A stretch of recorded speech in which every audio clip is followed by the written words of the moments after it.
இங்க வா தனுஷ்.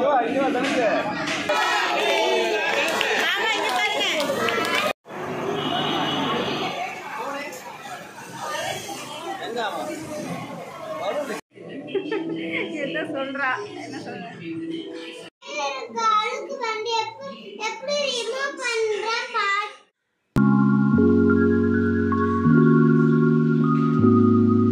ஹாய் எல்லாருக்கும் வணக்கம். This is Kaladevi. Welcome back to my channel. Long video போடுறதுக்கு மட்டும்தான் எனக்கு சுத்தமாக டைமே கிடைக்க மாட்டேங்குது. ஷார்ட்ஸ் வீடியோலாம் அப்பப்போ எடுத்து கூட போட்டுறேன் லாங் வீடியோ, பட் டைமே கிடைக்கவே இல்லை. ஸோ அதனால தான் வீக்லி ஒன்ஸ் ட்ரை பண்ணலாம் அப்படின்ட்டு இருக்கேன். பார்க்கலாம். இன்றைக்கி வந்து சித்திரை 18 வந்து ஏன் ஸ்பெஷலாக சொல்கிறேன் அப்படின்னா, எங்களோட குலதெய்வத்துக்கு சித்திரை 18 தான் ஸ்பெஷலான ஒரு டே. முன்னாடிலாம் நாங்கள் என்ன பண்ணுவோம் அப்படின்னா, சித்திரை 18க்கு வந்து கோயில் இருக்கிற மாதிரி பிளான் பண்ணிக்குவோம். எங்கள் ரிலேட்டிவ்ஸ் எல்லாருமே சேர்ந்து போய் தான் நாங்கள் எப்பயும் சாமி கும்பிடுவோம். அதாவது பங்காளிங்கெல்லாம் சேர்ந்து போகணும் அப்படின்னு சொல்லுவாங்க இல்லையா, அந்த மாதிரி. பட் இப்போல்லாம் அந்த டைமில் போகிறது இல்லை, ஒரு 2-3 வருஷமாக. ஏன்னா அந்த டைமில் தான் ஃபங்க்ஷன்ஸ் ஏதாவது வந்துடுது.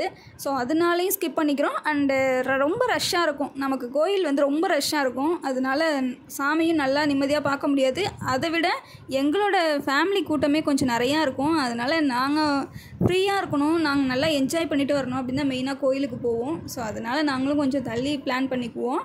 என்ன தான் இருந்தாலும் அந்த ஸ்பெஷல் டேயில் போகிறதுக்கு இனிமேல் பிளான் பண்ணிக்கணும். இப்போ ஆக்டிவிட்டி பண்ண போகிறாலாம். அவள் என்ன பண்ணுறா, அது எந்த அளவுக்கு எக்ஸிக்யூட் ஆகுது அப்படின்றத நம்ம பார்க்கலாம். என்ன பண்ண போகிற வர்ணிகா? ஒரு பவுலில் வந்து குட்டி பவுலில் வந்து வாட்டர் எடுத்துக்கிட்டா. நெக்ஸ்ட்டு போதும், ரொம்ப பெப்பர் போடாத, அது மேலே பெப்பர் போடணும், பெப்பர் பவுடர். அதுக்கப்புறம் சோப்பு கொஞ்சம் கையில் எடுத்துக்கோங்க. சோப்பு கையில் எடுத்துக்கணுமா? கையில் எடுத்துட்டா என்ன ஆகும்? அப்படியே பெப்பர் வந்து மூவ் ஆகும். மூவ் ஆகுமா? இது நார்மலாகவே மூவ் ஆகாதா? பெப்பர் போட்டால் தான், சோப்பு போட்டால் தான் மூவ் ஆகுமா? ஆமாம், நம்ம டஸ்ட் வந்து கையில் இருக்குமாண்ணா. ஆமாம், அதனால சோப்பு போட்டு தண்ணியில் வச்சு அப்படியே இதாகும். ஸ்கூல்ல வந்து இந்த மாதிரி ஒரு நாளைக்கு பண்ணி பார்க்க போயிருந்தாங்க. நான் ஸ்கூல்லேயே யோசிச்சேன், மாதிரி சாட்டர்டே சண்டே நம்ம பண்ணக்கூடாது, 303 வரைக்கும் லீவ் விட்டுருவாங்க. அப்போ ஆசி வீட்டுக்கு போய் இது பண்ணலான்னு நினைச்சேன். அதனால இங்கே வந்து இங்கே வாசி நாங்கள் வந்துச்சா, நான் இங்கே வந்து ட்ரை பண்ணிக்கிறேன். என்கிட்ட பெப்பர் இல்லைன்னா இதை போட்டுக்கலாம், பெப்பர் இருந்தா நீங்கள் போட்டுட்டோங்க. பாய்.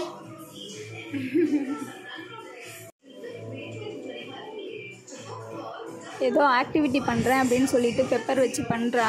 பட் அவள் சொல்கிறதுக்கும் இதுக்கும் என்ன கான்செப்ட்னு எனக்கு இப்போ வரைக்கும் புரியவே இல்லை. உங்களுக்கு தெரிஞ்சால் கமெண்ட்ஸில் சொல்லுங்கள். ஆக்சுவலாக அது என்ன ப்ரொசீஜர் எனக்கு சொல்லு, எனக்கு நீ சொன்னது புரியவே இல்லை.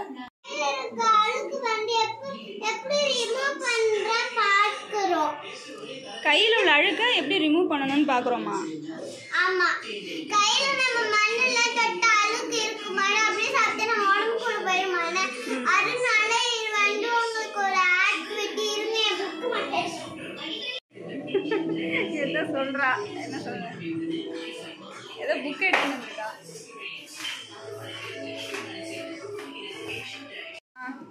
இதான் ஆக்டிவிட்டி. ஃபர்ஸ்ட் தண்ணி தொட்டிக்கணும், நெக்ஸ்ட் சோப்பு போட்டுட்டு, செகண்ட் வந்து நல்லா கையில் தேய்க்கணும், அதுக்கப்புறம் இங்கே நல்லா தேய்க்கணும், அதுக்கப்புறம் வாஷ் பண்ணிட்டு 61 வந்து டவல் வச்சு துடைக்கணும்.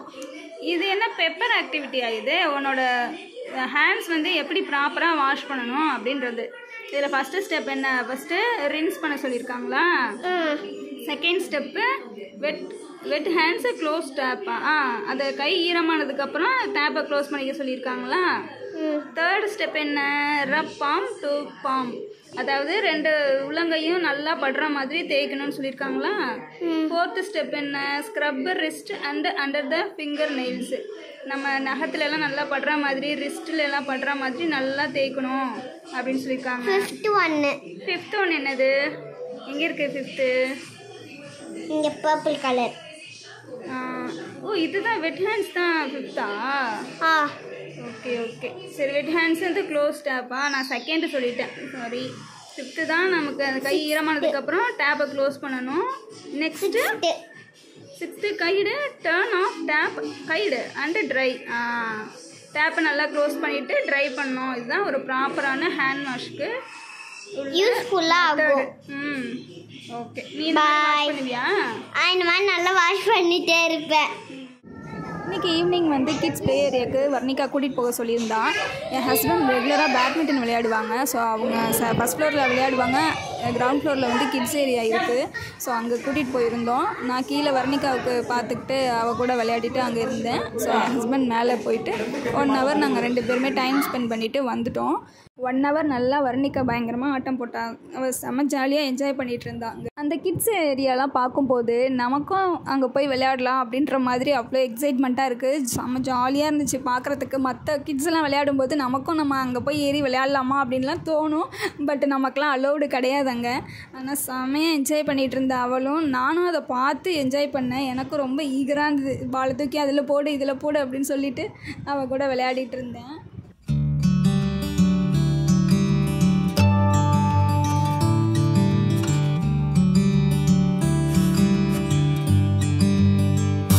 பிரேக்ஃபாஸ்ட்டுக்கு கார சட்னி வைக்கலாம் அப்படின்னு நினச்சேன்.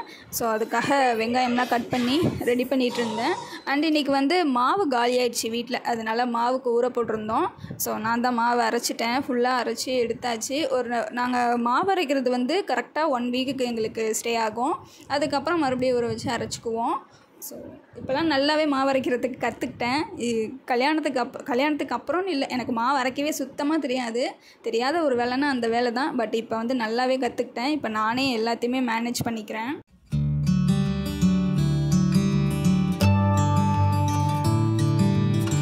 வர்ணிகா ஆக்டிவிட்டிலாம் நல்ல இன்ட்ரெஸ்ட் எடுத்து பண்ணுறான். நான் ஆக்சுவலாக வேஸ்ட்டாக போகிற திங்ஸ்லாம் வச்சுருப்பேன், அதெல்லாம் ரீயூஸ் பண்ணுறேன். அதெல்லாம் செம்ம ஹாப்பியாக இருந்தது. எனக்கு பயங்கரமாக ப்ரௌடாகவும் இருந்தது அவளை பார்த்து. இன்றைக்கி எங்கள் மச்சானோட பையனுக்கு ஃபர்ஸ்ட் பர்த்டே. நான் சொல்லியிருந்தேன் இல்லையா ஏற்கனவே வீடியோ ஸ்டார்டிங்கில், இன்னும் ஒரு 3 days கழித்து மச்சான் பையனுக்கு பர்த்டே அப்படின்னு சொல்லிட்டு இன்றைக்கி தான் அது. நாங்கள் எல்லோரும் ரெடியாகி கிளம்பிட்டோம். ஸோ கிளம்புற டைமில் பார்த்திங்கன்னா ஒரு 4-4:30க்கெலாம் சரியான மழை புயல் மாதிரி காற்று சொலட்டி அடிச்சிட்டு இருந்தது. அது வரைக்கும் நல்ல வெயில். அதுக்கப்புறம் பார்த்திங்கன்னா கரெக்டாக கிளம்புற நேரத்துக்கு அந்த மாதிரி நாங்கள்லாம் பயந்துட்டு இருந்தோம், எப்படி ஃபங்க்ஷன் பண்ண போகிறோமோ அப்படின்னு சொல்லிட்டு. அதுக்கப்புறம் வந்து கொஞ்சம் நார்மல் ஆகிடுச்சு.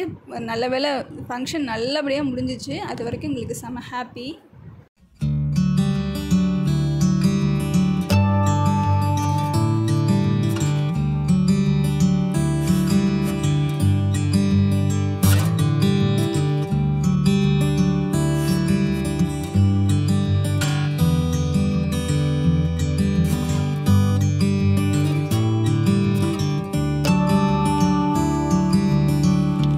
ஃபங்க்ஷனுக்கு நாங்கள் சீக்கிரமாகவே கிளம்பி போயிட்டோம். நாங்கள் தான் ஃபஸ்ட்டு போயிருந்தோம். ஒரு 5:30க்கெலாம் நாங்கள் ரீச் ஆகிட்டோம். அப்போ தான் ரெடி பண்ணிகிட்டே இருந்தாங்க. அச்சோ இவ்வளோ நேரத்துக்கு முன்னாடியே வந்துட்டோமே, இன்னும் கொஞ்சம் தள்ளியாவது வந்திருக்கலாமே அப்படின்னு நினச்சோம். பட் கடன்னு எல்லாமே பண்ணி முடிச்சிட்டாங்க. நாங்கள் அங்கே தான் வெயிட் பண்ணிகிட்டு இருந்தோம். ஸோ நல்ல டெக்கரேஷன் பண்ணியிருந்தாங்க. எனக்கு ரொம்ப பிடிச்சிருந்தது, சூப்பராக இருந்தது. நைஸ் கலராகவும் இருந்தது. ஏன்னா ரொம்ப அடிக்கிற மாதிரி இல்லாமல் லைட் கலரில் சூஸ் பண்ணியிருந்தாங்க. எனக்கு அது ரொம்ப பிடிச்சிருந்துச்சு. ஆக்சுவலாக ஃபங்க்ஷன் வந்து கோயிலே வச்சுருந்தோம். கோயிலில் வந்து ஒரு குட்டியாக ஸ்டேஜும் போட்டுக்கிட்டு அதிலே நல்லபடியாக செலிப்ரேட் பண்ணியாச்சு. சூப்பராகவும் பண்ணியாச்சு. இந்த வீடியோலேயே நீங்கள் அங்கங்கே பார்த்துருப்பீங்க. சில சுடிதார்ஸ் மட்டும் பர்பிள் கலரில் கொஞ்சம் ஒரே மாதிரியாகவே இருந்திருக்கும். நானும் வீடியோ ஸ்டார்டிங்கில் பார்த்துருப்பீங்க. நான் போட்டிருந்த ட்ரெஸ் கூட மெரூன் கலரில் இருந்திருக்கும். ஆக்சுவலாக நாங்கள் எல்லாருமே ஃபங்க்ஷன் அப்படின்றதுனால ஒரே மாதிரி போடணும் அப்படின்னு சொல்லிட்டு ட்ரெஸ் எல்லோரும் ஆன்லைனில் ஆர்டர் பண்ணி சேமாக வியர் பண்ணியிருந்தோம். பட் நான் மட்டும் மெரூன் கலர் எடுத்துக்கிட்டேன். ஆக்சுவலாக என்கிட்ட பர்பிள் கலரில் ட்ரெஸ்ஸு இருக்குது ஆல்ரெடி. அதனால் நான் மட்டும் மெரூன் கலர் சூஸ் பண்ணியிருந்தேன். ஸோ எல்லோரும் சேமாக ட்ரெஸ் பண்ணியிருந்தோம். நான் லாஸ்ட்டில் பிக்சர் கூட ஆட் பண்ணுறேன் நாங்கள் எடுத்துக்கிட்ட ஃபோட்டோஸ்லாம்.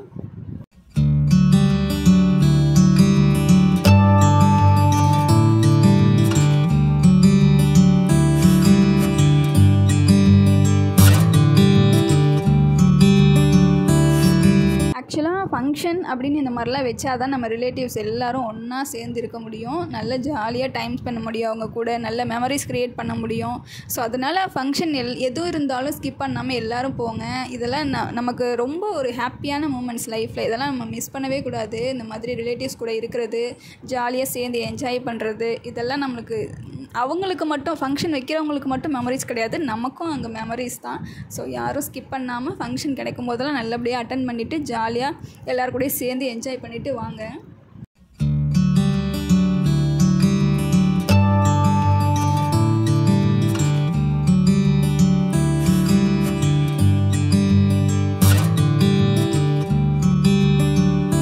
ஆக்சுவலாக இந்த ஃபங்க்ஷனில் எனக்கு ஸ்பெஷலாக ஒரு விஷயம் கண்ணில் பட்டுச்சு. என்னென்னா, அதில் ஒரு போர்டு மாதிரி க்ரியேட் பண்ணி வச்சுருந்தாங்க.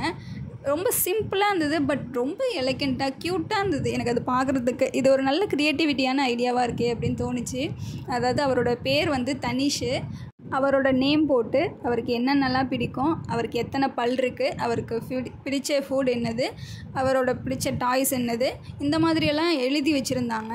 அண்டு அது கூடவே குட்டியாக பொம்மை மாதிரிலாம் ஆர்ட் பண்ணி வச்சுருந்தாங்க. எனக்கு அது ரொம்ப பிடிச்சிருந்தது. இது கொஞ்சம் இன்னோவேட்டிவான ஒரு விஷயமா இருந்தது.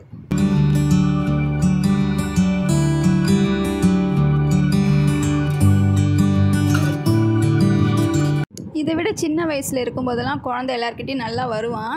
இப்போ பயங்கரமாக கூட்டம் அங்கே இருக்கான். அதை பார்த்துட்டு ரொம்ப பயந்துட்டான் போல். யார்கிட்டையுமே போல், அவங்க அம்மாக்கிட்டே இருக்கணும் அப்படின்றதுனா யார் கூப்பிட்டாலுமே வந்துடுவான். அந்த குட்டி பையன் எப்பயுமே யார் கூப்பிட்டாலும் தூக்குனாலுமே வந்துடுவான். பட் இந்த டைம் வந்து ரொம்ப பயந்துட்டார் போல் கூட்டத்தை பார்த்து. அதனால் யாருக்கிட்டேயும் போகலை, அம்மா கிட்ட மட்டும்தான் இருக்கணும் அப்படின்னு சொல்லிட்டு இருந்தார். அதுக்கப்புறம் கொஞ்சம் நேரம் நானும் அவன்கிட்ட போய் கொஞ்சம் விளையாண்டோம் அப்படின்னா அவன் அக்செப்ட் பண்ணிக்கிறான். விளையாண்டானா கூட சேர்ந்து விளையாட ஆரம்பிச்சிட்றான்.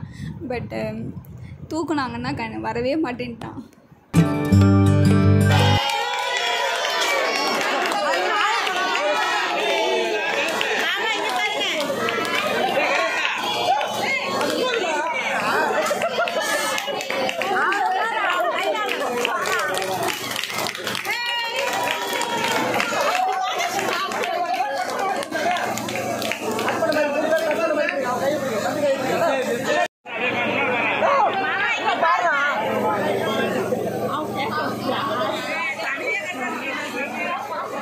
ஃபங்க்ஷன் முடிஞ்சு எல்லோரும் ஸ்டேஜ்லேருந்து கீழே இறங்கினதுக்கப்புறம் அவருக்கு ஒரே குஷி ஆகிடுச்சு. விளையாடுறதுக்கு ஸ்டார்ட் பண்ணிட்டாரு.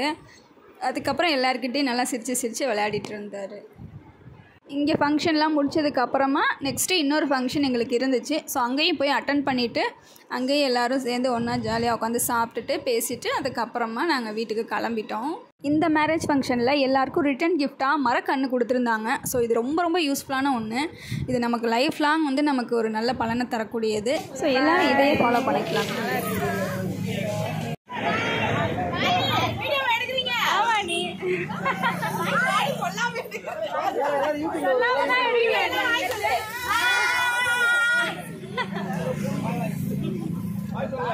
ஃபங்க்ஷன்லாம் முடிஞ்சதுக்கப்புறம் எல்லாருமா பாய் சொல்லிவிட்டு வீட்டுக்கு கிளம்பியாச்சு. ஸோ இந்த வீடியோ உங்கள் எல்லாருக்கும் இன்ட்ரெஸ்டிங்காக இருந்திருக்கும் அப்படின்னு நம்புகிறேன். இந்த வீடியோ பிடிச்சிருந்ததுன்னா லைக் பண்ணிக்கோங்க, ஷேர் பண்ணிக்கோங்க, மறக்காமல் நம்ம சேனலை சப்ஸ்கிரைப் பண்ணிக்கோங்க. புதுசாக சப்ஸ்கிரைப் பண்ண எல்லாருக்கும் ரொம்ப தேங்க்யூ. பாய்.